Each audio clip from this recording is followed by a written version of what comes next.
ഗോതമ്പ് പൊടി കൊണ്ടാണ് ഉണ്ടാക്കുന്നത്. ഇതേപോലെ ഗോതമ്പ് പൊടി കൊണ്ട് ലഡു ഉണ്ടാക്കിയിട്ട് എടുക്കാനാണെന്നുണ്ടെങ്കിൽ നല്ല എളുപ്പമാണ്. പ്രത്യേകിച്ച് വലിയ പണിയൊന്നുമില്ല. നല്ല ഈസി ആയിട്ട് റെഡി ആക്കിയിട്ട് എടുക്കാനും പറ്റും. കഴിക്കാനാണെന്നുണ്ടെങ്കിൽ നല്ല ടേസ്റ്റ് ഉണ്ട്. അപ്പൊ നിങ്ങൾ എല്ലാവരും ട്രൈ ചെയ്ത് നോക്കാൻ വേണ്ടിയിട്ട് മറക്കരുത്. അപ്പൊ നമുക്ക് നോക്കാം ഇതേനെ റെഡിയാക്കാന്ന്. ഇനി ഇത് റെഡിയാക്കാൻ വേണ്ട സാധനങ്ങൾ എന്തൊക്കെയാന്ന് നോക്കാം.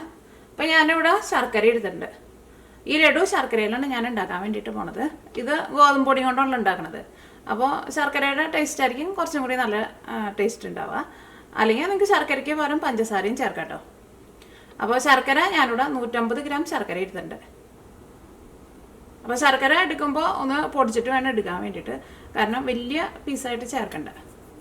ഈ ശർക്കര അലിയിച്ചിട്ട് എടുക്കാൻ വേണ്ടിയിട്ട് ഞാനിവിടെ 1/2 കപ്പ് വെള്ളം എടുത്തിട്ടുണ്ട്. ഞാനിവിടെ മെഷറിംഗ് കപ്പിലാണ് 1/2 കപ്പ് വെള്ളം എടുത്തേക്കുന്നത്. പിന്നെ തേങ്ങ വേണം. തേങ്ങ ഞാനിവിടെ 3/4 ഗ്ലാസ് തേങ്ങ എടുത്തിട്ടുണ്ട്, ഇതേപോലത്തെ ഗ്ലാസ്സിൽ. ഇനി ഇത് നമുക്ക് മെഷറിംഗ് കപ്പിൽ നോക്കാം കേട്ടോ. കാരണം ചിലരുടെ അടുത്ത് മെഷറിംഗ് കപ്പിൻ്റെ അളവും കൂടിയിട്ട് ചോദിക്കാറുണ്ട്. ഈ ഗ്ലാസ്സിൽ നമ്മളൊരു 3/4 കപ്പ് എടുത്തിട്ടുണ്ടെങ്കിൽ മെഷറിംഗ് കപ്പിൽ അതൊരു 1 കപ്പായിട്ട് അത്രയ്ക്ക് ഉണ്ടാവും. 1 കപ്പ് ഉണ്ടാവും കണ്ടോ. അപ്പോൾ മെഷറിംഗ് കപ്പിലാണെന്ന് വെച്ചിട്ടുണ്ടെങ്കിൽ 1 കപ്പ് തേങ്ങ എടുക്കുക. അപ്പോൾ ഈ തേങ്ങ പിന്നെ ഗോതമ്പ് പൊടിയും കൂടിയിട്ട് മിക്സിയിലിട്ടൊന്ന് കറക്കിയിട്ട് എടുക്കണം. അപ്പോൾ ഞാനിവിടെ തേങ്ങ ഈ മിക്സിയുടെ ജാറിലേക്ക് ചേർക്കട്ടെ. പിന്നെ ഗോതമ്പ് പൊടി ഞാനിവിടെ 3/4 ഗ്ലാസ് എടുത്തിട്ടുണ്ട്. തേങ്ങയും ഗോതമ്പ് പൊടിയും 2 3/4 ഗ്ലാസ്സാണ് എടുത്തേക്കുന്നത്. ഇതിപ്പോൾ മെഷറിംഗ് കപ്പിൽ എടുക്കാമെന്ന് വെച്ചിട്ടുണ്ടെങ്കിൽ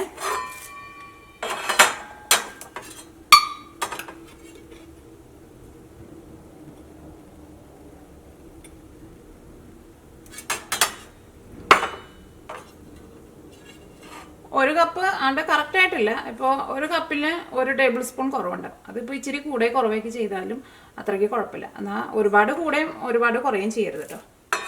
അപ്പോൾ ഇതും ഞാനിവിടെ ഈ മിക്സിയുടെ ജാറിലേക്ക് ചേർക്കാണ്. ഇനി ഇതിലേക്ക് ടേസ്റ്റിന് വേണ്ടിയിട്ട് ഉപ്പും ചേർക്കണം. ഇതിലേക്ക് ശർക്കര ചേർക്കേണ്ടതെന്ന് വെച്ചിട്ട് നിങ്ങൾ ഉപ്പ് ചേർക്കാണ്ടിരിക്കരുത്. ഉപ്പും കൂടിയും ചേർക്കണം. അപ്പോഴായിരിക്കും ആ ശരിക്കുള്ള ടേസ്റ്റ് കിട്ടും. ഞാൻ ഇതിലേക്ക് ഉപ്പും ചേർക്കുന്നുണ്ട്. പിന്നെ ഞാനിവിടെ ടേസ്റ്റിന് വേണ്ടിയിട്ട് കുറച്ച് കാഷ്യൂനട്ട് എടുത്തിട്ടുണ്ട്. കാഷ്യൂനട്ട് നിങ്ങൾക്ക് വേണമെന്ന് വെച്ചിട്ടുണ്ടെങ്കിൽ വറുത്തിട്ട് ഈ ലഡുവിൻ്റെ കൂടെ ചേർക്കാം. പക്ഷേ ഞാനിവിടെ വറുക്കാണ്ട് ഇതിൻ്റെ കൂടെ തന്നെ ഇട്ടിട്ട് കറക്കിയിട്ടാണ് എടുക്കുന്നത്. എനിക്ക് അതാണ് കുറച്ചും കൂടി ഇഷ്ടം. അല്ലെങ്കിൽ നിങ്ങൾക്കിപ്പോൾ ഇങ്ങനെ പൊടിച്ചിട്ട് ഇതിൻ്റെ കൂടെ കറക്കാണ്ട് ചേർക്കണമെന്ന് വെച്ചിട്ടുണ്ടെങ്കിൽ ഇത് നമ്മൾ ഫസ്റ്റ് നെയ്യിൽ വറുത്തിട്ട് മാറ്റി വയ്ക്കുക. അത് കഴിഞ്ഞിട്ട് ലാസ്റ്റ് ഇത് നമ്മൾ ശർക്കര പാനിയിലേക്ക് ചേർക്കുന്ന സമയത്ത് ഈ വറുത്ത് വെച്ചേക്കണ ഈ കാഷ്യൂനട്ടും കൂടിയിട്ട് മിക്സ് ചെയ്തിട്ട് ലഡു പോലെ നമുക്ക് ഉരുട്ടിയിട്ട് എടുക്കാം. അതെങ്ങനെ വേണമെങ്കിലും ചെയ്യാം. അപ്പോൾ ഞാൻ ഇതിൻ്റെ കൂടെയാണ് ഇട്ടിട്ട് കറക്കാൻ വേണ്ടിയിട്ട് പോണത്. അതിന് കറക്റ്റായിട്ടൊരു അളവില്ല, നമ്മൾ ടേസ്റ്റിനനുസരിച്ചിട്ട് ചേർക്കാം. ഞാനിപ്പോൾ ഇവിടെ ഇത്രയ്ക്കാണ് എടുത്തേക്കുന്നത്. ഇനിയിപ്പോൾ കാഷ്യൂനട്ട് നിങ്ങളുടെ അടുത്ത് ഇല്ല എന്നുണ്ടെങ്കിൽ ചേർത്തില്ലെങ്കിലും കുഴപ്പമില്ല കേട്ടോ. കാഷ്യൂനട്ട് ചേർത്തില്ലെങ്കിലും ഈ ലഡുവിന് നല്ല ടേസ്റ്റ് ഉണ്ടാവും. അപ്പോൾ ഞാൻ കാഷ്യൂനട്ടും കൂടിയിട്ട് ഇതിലേക്ക് ചേർക്കാണ്. അപ്പോൾ ഇത് 4ഉം കൂടിയിട്ട് ഒന്ന് കറക്കിയിട്ട് എടുക്കുക. 4ഉം കൂടിയിട്ടെന്ന് പറയുമ്പോൾ തേങ്ങയും ഗോതമ്പ് പൊടിയും ഉപ്പും കാഷ്യൂനട്ടും. അപ്പോൾ ഏതാണ്ട് നീക്കി വയ്ക്കാം നമുക്ക്. പിന്നെ വേണ്ടത് നെയ്യാണ്. നെയ്യ് ഞാനിതിലേക്ക് 4 ടേബിൾ സ്പൂൺ നെയ്യാണ് ചേർക്കണത്. ഇപ്പോൾ നിങ്ങളുടെ അടുത്ത് നെയ്യ് ഇല്ലയെന്ന് വെച്ചിട്ടുണ്ടെങ്കിൽ ബട്ടർ ചേർത്താലും കുഴപ്പമില്ല. അതിപ്പോൾ ഉപ്പുള്ള ബട്ടറായിരുന്നാലും ഉപ്പില്ലാത്ത ബട്ടറായിരുന്നാലും കുഴപ്പമില്ല. അപ്പോൾ ഉപ്പുള്ള ബട്ടറാന്ന് വെച്ചിട്ടുണ്ടെങ്കിൽ നമ്മളെ ഗോതമ്പ് പൊടിയിൽ ഉപ്പ് ചേർക്കുമ്പോൾ കുറച്ച് ചേർത്താൽ മതി. പക്ഷേ ബട്ടറിൽ അങ്ങനെ ഉപ്പുണ്ടെന്ന് വെച്ചാലും അത്രയ്ക്ക് അധികം ഉപ്പൊന്നും ഉണ്ടാവില്ല. അപ്പോൾ ഞാനിതിലേക്ക് നെയ്യാണ് ചേർക്കണത്. അപ്പോൾ ഞാൻ ബട്ടർ വെച്ചിട്ടാണ് ഞാൻ ഫസ്റ്റ് ട്രൈ ചെയ്തിട്ടുണ്ടായിരുന്നത്. ബട്ടർ വെച്ചിട്ടുണ്ടാക്കിയാലും സെയിം ടേസ്റ്റിന് കിട്ടും കേട്ടോ. അപ്പോൾ ഇത്രയ്ക്ക് സാധനങ്ങളാണ് ഇത് നമുക്ക് റെഡിയാക്കാൻ വേണ്ടിയിട്ട് വേണ്ടത്. അപ്പോൾ ഫസ്റ്റ് നമുക്ക് ഇതൊന്ന് കറക്കിയിട്ട് എടുക്കുക.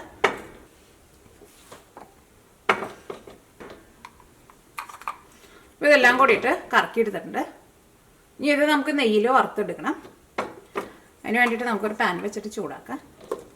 പിന്നെ ഇതിലേക്ക് നിങ്ങൾക്ക് ഏലക്കായ വേണമെന്ന് വെച്ചിട്ടുണ്ടെങ്കിൽ ഏലക്കായും കൂടിയിട്ട് ചേർക്കാം കേട്ടോ. ഇത് റെഡിയാക്കാൻ വേണ്ടിയിട്ട് ഒരു പാൻ വെച്ചിട്ട് ചൂടാക്കുക.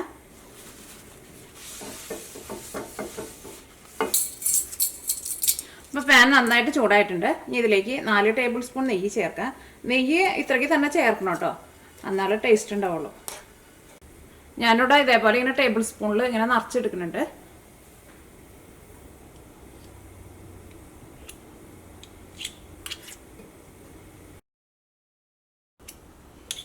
കാരണം ലഡുവിലേക്ക് ആകുമ്പോൾ അത്യാവശ്യം നല്ല നെയ്യ് വേണം. അപ്പോഴായിരിക്കുമല്ലോ ലഡു കഴിക്കാൻ വേണ്ടിയിട്ട് നല്ല ടേസ്റ്റ് ഉണ്ടാവുക.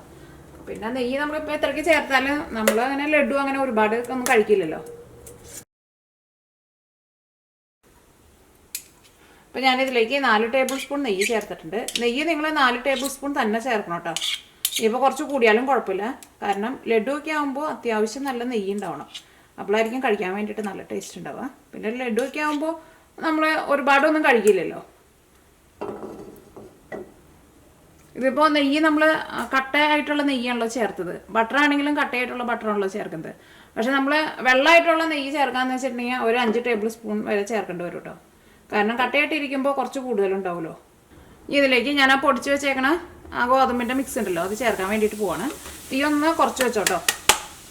അല്ലെങ്കിൽ ചിലപ്പോൾ നമ്മളിത് മിക്സിയിൽ നിന്ന് തട്ടിയൊക്കെ ഇട്ട് വരുമ്പോഴേക്കും ചിലപ്പോൾ അടിയിൽ കിടക്കുന്നതൊക്കെ കരിഞ്ഞിട്ടുണ്ടാവും.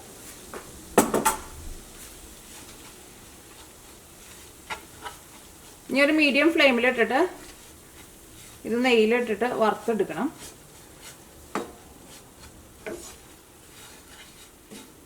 ഇത് ഇപ്പോൾ നമുക്ക് സ്റ്റാർട്ടിങ്ങിൽ ഇളക്കുമ്പോൾ ഇങ്ങനെ എന്താ പറയുക, ഇങ്ങനെ ഒട്ടിയൊക്കെ പിടിച്ചിട്ട് കുറച്ച് കനമൊക്കെ കൂടുതലുള്ള പോലെ തോന്നും ഇതിങ്ങനെ ഇളക്കുമ്പോൾ.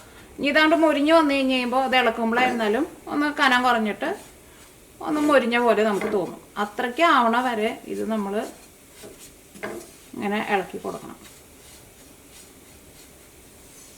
ഇങ്ങനെ നെയ്യിലിട്ടിട്ട് ഇതിങ്ങനെ മൊരിയിച്ചിട്ട് എടുത്താൽ മാത്രമേ നമ്മുടെ ലഡുവിന് ടേസ്റ്റ് ഉണ്ടാവുള്ളൂ. അപ്പോൾ അതനുസരിച്ചിട്ടുള്ള നെയ്യും ചേർക്കണം.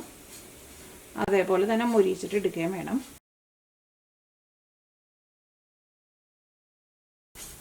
പിന്നെ അത് റെഡിയായി കഴിഞ്ഞിട്ടുണ്ടെങ്കിൽ നമ്മൾ അപ്പോൾ തന്നെ വേറൊരു പാത്രത്തിലേക്ക് പകർത്തി വെക്കണം. അപ്പോൾ ഒരു പാത്രം അടുത്ത് നമ്മൾ റെഡിയാക്കിയിട്ട് വെക്കണം.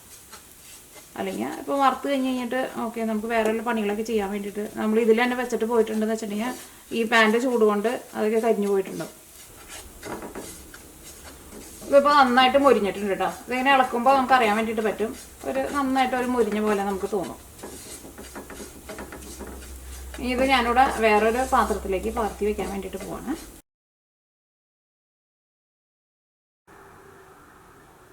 നമ്മൾ ശർക്കര അലിയിച്ചെടുക്കാൻ വേണ്ടിയിട്ട് പോവാണ്. അപ്പോൾ ഈ പാനിലേക്ക് 1/2 കപ്പ് വെള്ളം ചേർക്കുക. 150 ഗ്രാം ശർക്കരയും ചേർക്കുക.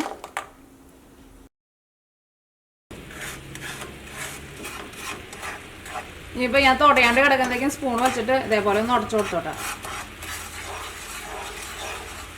ഇപ്പോൾ ശർക്കരയൊക്കെ ഇതിനകത്ത് നന്നായിട്ട് അലിഞ്ഞിട്ടുണ്ട്. ഈ ശർക്കരയൊക്കെ നന്നായിട്ട് ഇങ്ങനെ പതിഞ്ഞ് വരുന്നുണ്ട്. ഇപ്പോൾ ഇതൊരു ചെറുതായിട്ടൊരു നൂൽപ്പരുവായിട്ടുണ്ടാവും. അത് നമ്മൾ അത്രയ്ക്ക് വെള്ളം കറക്റ്റ് അത്രയ്ക്ക് വെള്ളവും പിന്നെ ശർക്കര അത്രയ്ക്ക് ചേർത്തിട്ടുണ്ടെങ്കിൽ അതങ്ങനെ കറക്റ്റായിട്ട് വരും. എന്നാലും നമുക്കൊന്ന് നോക്കി നോക്കാം. അപ്പോൾ അതൊന്ന് എടുത്തിട്ട് ഫസ്റ്റ് ഒന്ന് ഊതണം കേട്ടോ. എന്നിട്ട് ഇങ്ങനെ തൊട്ട് നോക്കുമ്പോൾ ഇതിങ്ങനെ ഒട്ടണം. ചെറുതായിട്ടിങ്ങനെ ഒട്ടിയിട്ട് ഇങ്ങനെ ചെറുതായിട്ടൊരു നൂല് പോലെ ആവണം. എന്നാൽ ഇങ്ങനെ കയ്യിലിങ്ങനെ പിടിച്ചിട്ട് നമ്മളിങ്ങനെ വിടുമ്പോൾ ഭയങ്കരമായിട്ട് ഇങ്ങനെ നൂല് പോലെ ഇങ്ങനെ വിടാണ്ട് നിൽക്കണ്ട. ഇതേപോലെ ഇങ്ങനെ ഒട്ടണം. ഇനി തീ നന്നായിട്ട് കുറച്ച് വയ്ക്കുക.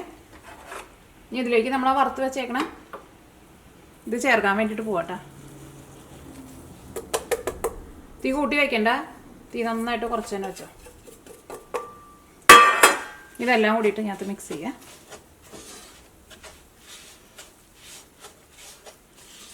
അപ്പോൾ ചിലർ പറയാറുണ്ട് ഇതേപോലെ ലഡു ഒക്കെ ഉണ്ടാക്കുമ്പോൾ ചിലപ്പോൾ അവർക്ക് ഉരുട്ടാൻ വേണ്ടിയിട്ട് പറ്റണില്ല, അങ്ങനെ ഭയങ്കര ഹാർഡായിട്ട് വരാമെന്നുള്ളത്.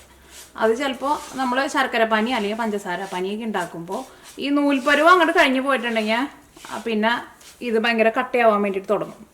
അപ്പോൾ നമ്മൾ നല്ല ചൂടോട് കൂടിയിട്ട് അങ്ങോട്ട് ചേർക്കുമ്പോൾ അത് കട്ടയായിട്ടിരിക്കില്ല. പക്ഷേ ചെറുതായിട്ട് അങ്ങോട്ട് ചൂടാറി കഴിഞ്ഞ് കഴിയുമ്പോൾ ഈ പഞ്ചസാര അല്ലെങ്കിൽ ശർക്കര അതൊക്കെ അങ്ങോട്ട് പഞ്ചസാരയൊക്കെ അങ്ങോട്ട് ഒരുവിധം നന്നായിട്ട് ചൂടായി കഴിഞ്ഞിട്ടുണ്ടെങ്കിൽ പിന്നെ അങ്ങോട്ട് ക്രിസ്റ്റൽ പോലെ ആവില്ലേ, അതേപോലെ ആവും ചൂടാറി കഴിഞ്ഞ് കഴിയുമ്പോൾ. പക്ഷേ ചൂടോട് കൂടിയിട്ട് നമ്മൾ ഇളക്കുമ്പോൾ നമുക്ക് അറിയാൻ വേണ്ടിയിട്ട് പറ്റില്ല. അപ്പോൾ ശർക്കര പനിയായിരുന്നാലും അങ്ങനെ തന്നെ ആ ചെറുതായിട്ട് നമ്മളൊന്ന് ഒട്ടിയിട്ട് ഒരു നൂലാവണ പോലെ കണ്ടില്ലേ, അത്രയ്ക്ക് ആയാൽ മതി. അതിൽ കൂടുതലാവണ്ട.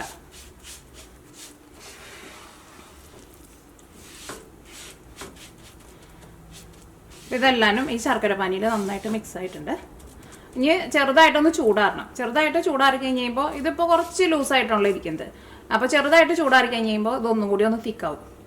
പിന്നെ നന്നായിട്ട് ചൂടാറാൻ വേണ്ടിയിട്ട് നിൽക്കരുത്. അത് നിങ്ങൾ പ്രത്യേകം ശ്രദ്ധിക്കുക. നന്നായിട്ട് ചൂടാറി കഴിഞ്ഞിട്ടുണ്ടെങ്കിൽ പിന്നെ ഇത് നമുക്ക് കയ്യിൽ വെച്ചിട്ട് ഉരുട്ടാൻ വേണ്ടിയിട്ട് പറ്റില്ല.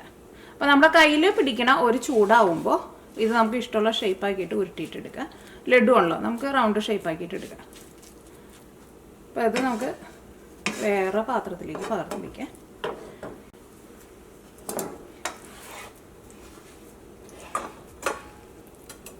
ഇനിയിപ്പോൾ നമ്മൾ എടുത്തേക്കണ ഗോതമ്പൊക്കെ ഒരുപാട് കൂടിയിട്ടുണ്ടെന്നുണ്ടെങ്കിൽ ഇതിപ്പോൾ ചെറുതായിട്ട് ഇങ്ങനെ ഒരു ലൂസായിട്ടല്ലേ ഇരിക്കുന്നത്.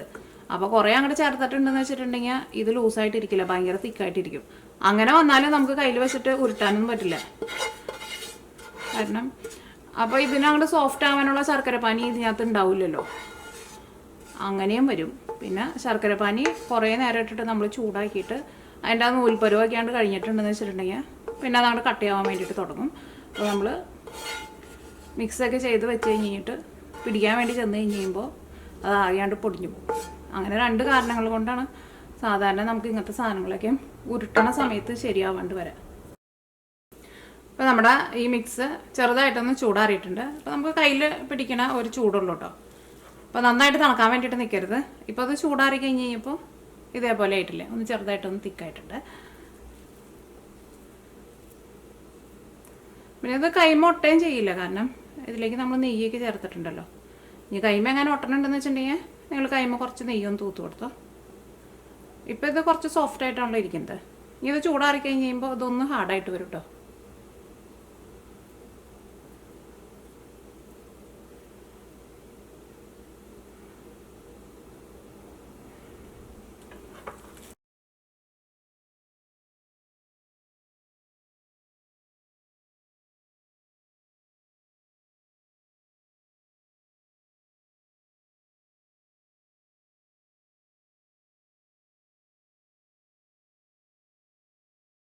അപ്പോൾ നമ്മുടെ ഗോതമ്പ് പൊടിയും കൊണ്ടുള്ള ലഡു റെഡി ആയിട്ടുണ്ട്. അപ്പോൾ ഇത്രയ്ക്ക് ഇത് വെച്ചിട്ട് നമുക്കൊരു 12 ലഡുവാണ് ഉണ്ടാക്കാൻ വേണ്ടിയിട്ട് പറ്റിയത്. ഇനി അപ്പോൾ നിങ്ങൾക്ക് കൂടുതൽ വേണമെന്ന് വെച്ചിട്ടുണ്ടെങ്കിൽ ഇതിൻ്റെ ഡബിൾ വെച്ചിട്ട് ഉണ്ടാക്കിയാൽ മതി. കഴിക്കാൻ വേണ്ടിയിട്ട് നല്ല ടേസ്റ്റാണ്. അപ്പോൾ നിങ്ങളെല്ലാവരും ട്രൈ ചെയ്ത് നോക്കാനും മറക്കരുത്. നിങ്ങളുടെ ഫ്രണ്ട്സിനും ഷെയർ ചെയ്യാൻ വേണ്ടിയിട്ട് മറക്കരുത്. കാരണം എൻ്റെ മിക്ക റെസിപ്പികളും അങ്ങനെ നമ്മളിപ്പോൾ അങ്ങനത്തെ ഒരു പേരിൽ സെർച്ച് ചെയ്യുന്ന റെസിപ്പികളായിരിക്കില്ല എൻ്റെ ഈ റെസിപ്പികളല്ല കേട്ടോ. ഇതിന് മുമ്പ് ഞാൻ സേമിയ കൊണ്ടുള്ള ഒരു ക്രീമി സേമിയയുടെ റെസിപ്പിക്ക് ചെയ്തിട്ടുണ്ടായിരുന്നു. അങ്ങനത്തെ പേരിലൊന്നും ആരും യൂട്യൂബിൽ വന്നിട്ട് അങ്ങനെ വീഡിയോകൾ സെർച്ച് ചെയ്യില്ല. ഈ കോമൺ ആയിട്ടുള്ള റെസിപ്പികളൊക്കെ ആയിരിക്കുമല്ലോ അങ്ങനെ സെർച്ച് ചെയ്യുക. അപ്പോൾ അങ്ങനത്തെ റെസിപ്പികൾ ഇപ്പോൾ കാണുന്ന കുറച്ച് പേര് മാത്രമായിരിക്കും കാണുക.